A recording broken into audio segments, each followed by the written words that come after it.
부민교회 성도 여러분, 한 주간 잘 지내셨습니까?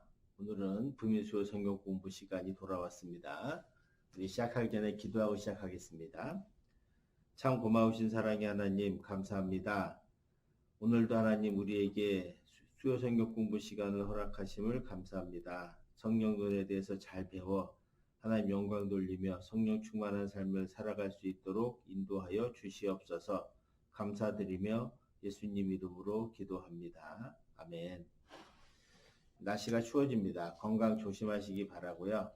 또 가끔씩 운동도 열심히 하셔가지고 우리 이 겨울에 잘 지냈으면 좋겠습니다. 제가 지난 시간에는 성령 운동과 신비 체험에 대해서 단점에 대해서 말씀드렸어요. 단점에 대해서. 그래서 우리나라에서 성령 운동과 신비 체험으로 인한 그 단점이 무엇인가를 쭉 살펴봤습니다.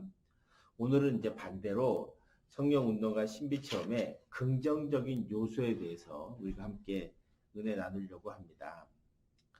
성령 운동과 신비 체험은 부정적인 요소도 있지만 긍정적인 요소도 많이 있습니다. 왜냐하면 한국교회 부흥은 이런 성령 운동과 신비 체험에 의해서도 많이 부흥 성장했기 때문에 그렇습니다. 또 교회를 위해서도 부흥을 위해서도 이 성령 운동과 신비 체험은 중요한 문제입니다. 주위에서도 예수님을 만나서 예수를 믿게 된 경우도 우리는 보게 되죠. 이런 체험은 분명 신앙의 확신을 우리에게 줍니다. 그래서 오늘은 성령 운동과 신비 체험의 긍정적인 요소에 대해서 함께 살펴보려고 합니다. 제가 나눠드린 교재를 좀 보시면 1번 모든 신앙은 성령께서 우리에게 믿어지는 은혜를 주셔서 믿게 된 것이다 라고 하는 것입니다. 여러분 기독교는 제가 누차 말씀드리지만 믿음의 종교 아닙니까? 믿음의 종교. 이 믿음의 종교인데 이 믿음이라고 하는 것은 내가 믿는 게 아니에요. 우리는 종종 오해해서 내가 믿는다고 말하지만 실제로 여러분 내가 믿는 게 아니고요. 믿음은 저절로 생기지 않습니다. 성령께서 역사하셔서 나의 문을 열어주시고 하나님과의 신비적인 만남과 그리스도 구원의 신비적 체험을 하게 하셔서 생겨난 신앙이다. 그러니까 믿음의 주체는 여러분 믿음의 주체는 나가 아니에요. 나가. 성령이에요. 성령. 그러니까 믿음의 주체는 즉 내가 예수를 그리스도라고 믿을 수 있게 하시는 것은 내 자신의 능력이 아니라 내 안에 역사하시는 성령의 신비고 성령의 역사다. 그래서 믿음의 주체는 내가 아니라 성령이다라고 하는 사실을 잊으시면 안 되고요. 성령께서 신비하게 우리에게 믿음을 주셔서 예수님을 그리스도로 고백할 수 있게 하는 거예요.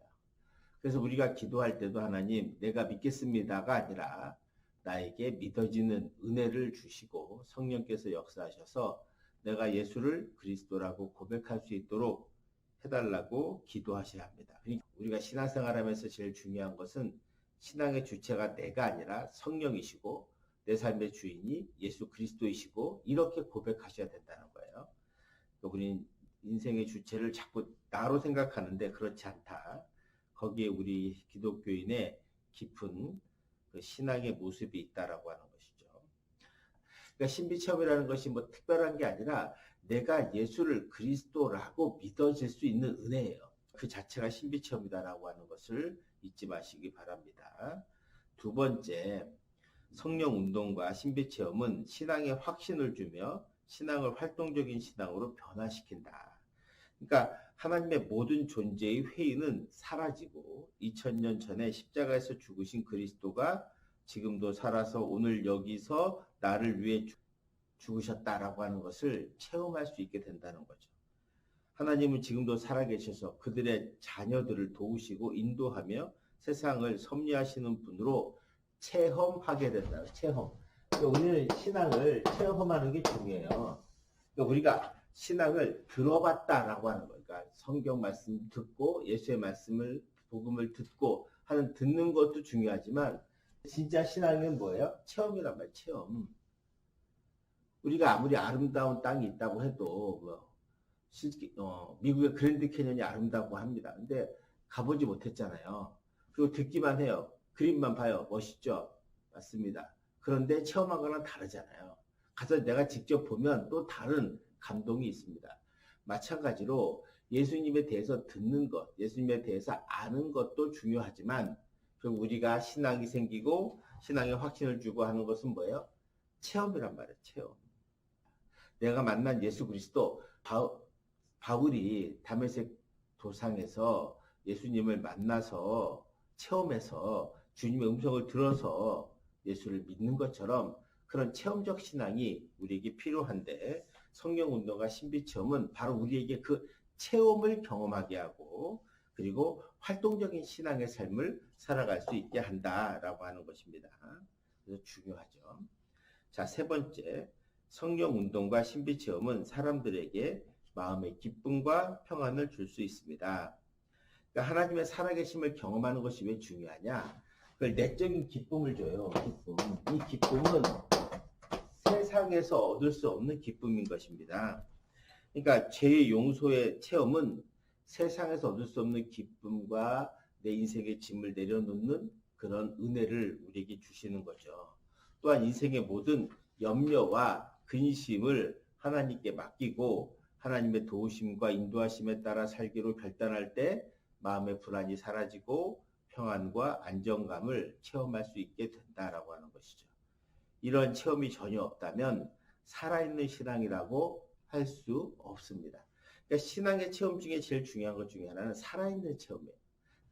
주님께서 말씀하시잖아요. 수고하고 무거운 짐진 자들아 다 내게로 오라. 내가 너를 쉬게 하리라. 바로 이 말씀이에요. 참된 평안, 참된 안식, 참된 기쁨은 오직 신비체험을 통해 주님을 바로 믿을 때다라고 하는 것이죠. 그래서 성령운동과 체험이 중요하다. 네 번째, 성령운동과 신비체험은 인간의 여러 가지 고통을 종교적인 방법으로 견디며 이길 수 있게 하는 거다. 그러니까 우리가 삶 속에서 당하는 수많은 고난과 고통과 어려움이 있습니다. 인생을 살다 보면 사람들이 자신이 해결할 수 없는 문제들에 직면하거든요. 이런 사람들은 사실 병에 걸릴 수밖에 없는 거죠. 성령운동과 신비체험은 이런 고통으로부터 위로를 줍니다. 그리스도의 고통, 십자가의 고통을 자신의 고통과 동일시함으로 자신의 고통을 내적으로 승화시키고 이를 통해 고통에 대한 위로를 받게 되는 것이죠. 더 나아가 주님의 은혜로 병이 치유되기도 합니다. 그러니까 성령의 역사와 신비체험을 통해서 병이 낫거나 하는 경우도 우리가 많이 보게 됩니다. 그 야고보서 1장 12절 말씀에 보면 시험을 참는 자는 복이 있나니 이는 시련을 견디어낸 자가 주께서 자기를 사랑하는 자들에게 약속하신 생명의 면류관을 얻을 것이기 때문이라 말씀합니다. 즉 시험을 참는 자, 시험을 참고 견디는 자는 복이 있다는 거예요.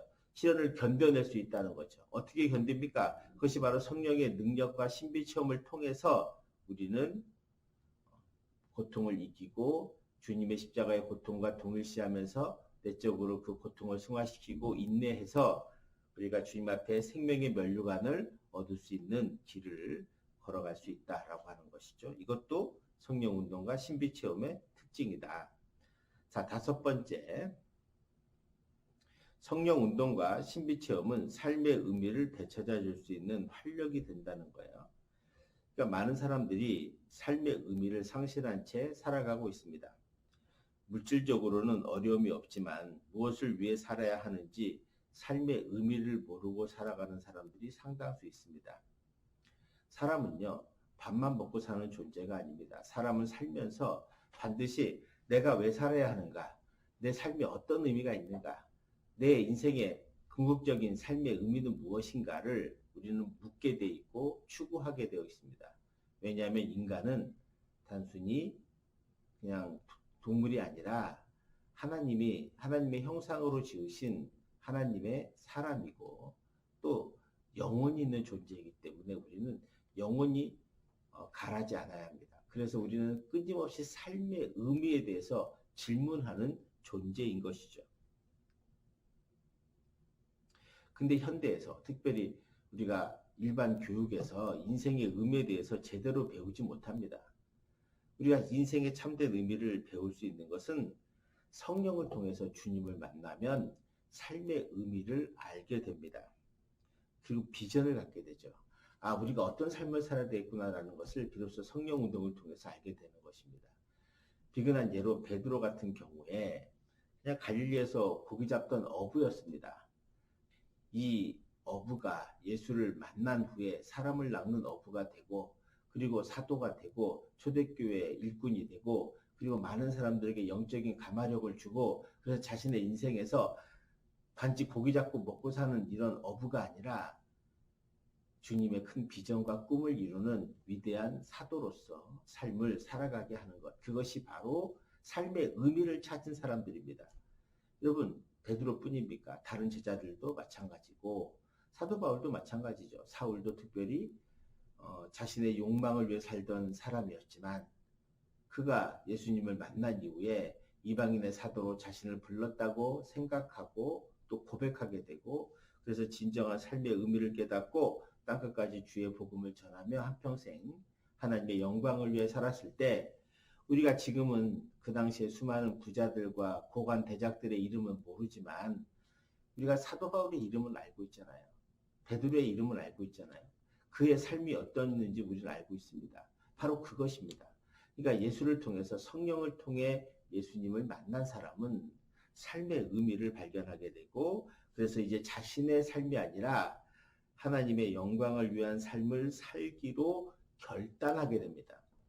이게 저는 성령이 주시는 놀라운 능력이고 성령운동과 신비체험의 은혜이기도 하죠.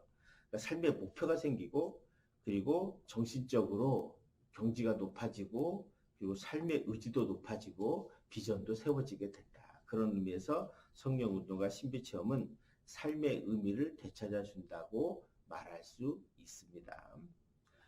여섯 번째로요. 성령운동과 신비체험은 교인들이 교회와 사회를 위하여 봉사할 수 있게 한다. 성령운동과 신비체험은 사람들로 하여금 이기적인 사람에서 이웃을 사랑하는 사람으로 변화시켜 줍니다. 그러니까 성령의 강한 체험은 이타적 인간으로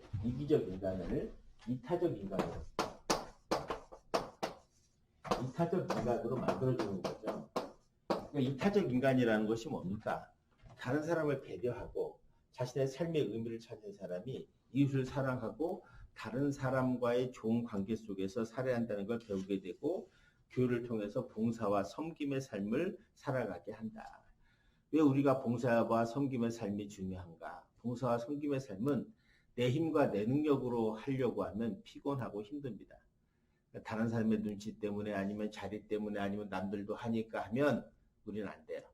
성령운동과 신비한 체험의 역사가 왜 중요하냐? 이걸 통해서 우리는 삶의 가치관이 바뀌고 인생관이 바뀌고, 그래서 삶의 목적이 바뀐다 그랬잖아요. 그래서 기본적으로 다른 사람을 위해 섬기고 봉사하는 것이 기쁨이 되고 은혜가 되고 행복이 되는 거예요.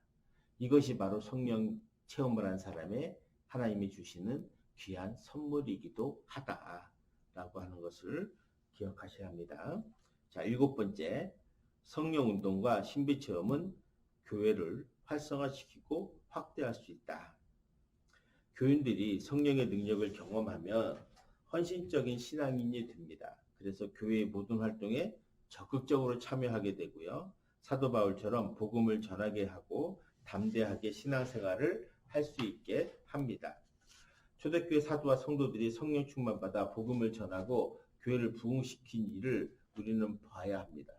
우리 사도행전 2장 42절에서 47절의 말씀을 보도록 하겠습니다. 그들이 사도의 가르침을 받아 서로 교제하고 떡을 떼며 오로지 기도하기를 힘쓰니라. 사람마다 두려워하는데 사도들로 말미암아 기사와 표적이 많이 나타나니 믿는 사람이 다 함께 있어 모든 물건을 서로 통용하고 또 재산과 소유를 팔아 각 사람의 필요를 따라 나눠주며 날마다 마음을 같이하여 성전에 모이기를 힘쓰고 집에서 떡을 떼며 기쁨과 순전한 마음으로 음식을 먹고 하나님을 찬미하며 또 온 백성에게 칭송을 받으니 주께서 구원받는 사람을 날마다 더하게 하시니라. 아멘. 성도 여러분, 오늘 이 본문 지금 읽은 사도행전 2장 42절 47절은 초대교회가 성령을 받아서 어떻게 성령 체험을 통해 어떻게 변화했는가를 우리에게 보여주고 있습니다. 사도행전 2장 시작하면서 마가다락방에서 기도할 때 성령의 역사가 임하잖아요. 성령의 역사가 임해서 이들이 신비 체험을 합니다. 주의 복음을 믿고 예수를 그리스도로 고백하기 시작하고 방언도 하고 나가서 복음을 전하기도 하죠. 그래서 사람들이 어떻게 변하냐? 42절 사도들의 가르침을 받아 교제하고 떡을 떼고 오로지 기도하기에 힘쓴다 그랬습니다. 그것뿐이 아니라 삶 속에서 어떻게 변합니까?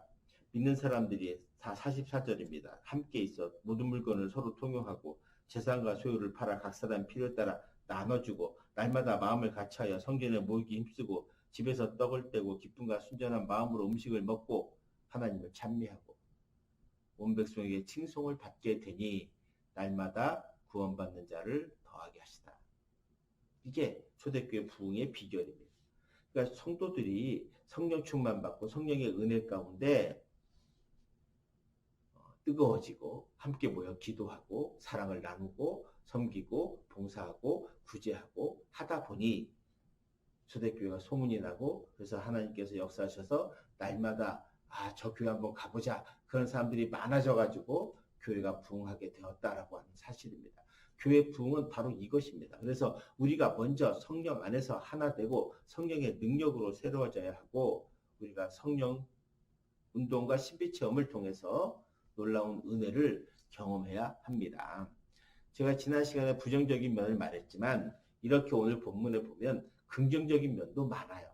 그래서 우리가 성령 운동의 긍정적인 면을 잘 살려서 우리 자신도 삶의 의미와 비전을 찾고 그리고 헌신하는 그리스도인이 되고 주님을 제대로 믿고 또 그래서 우리가 서로 사랑하고 정말 믿음 안에서 온전히 성령의 사랑의 띠로 하나로 묶여지면 우리 교회가 또 부흥 성장하게 될 것이라고 믿고 그렇게 할 수 있도록 함께 기도하고 또 함께 성령을 사모했으면 좋겠습니다. 성령 운동의 역사가 우리 부민교회도 일어나기를 주님의 이름으로 축원드립니다. 기도하겠습니다. 은혜로우신 하나님 아버지 감사합니다. 오늘 이 말씀을 통해서 성령 운동과 신비 체험을 통해 긍정적인 것들이 무엇인가를 배웠습니다.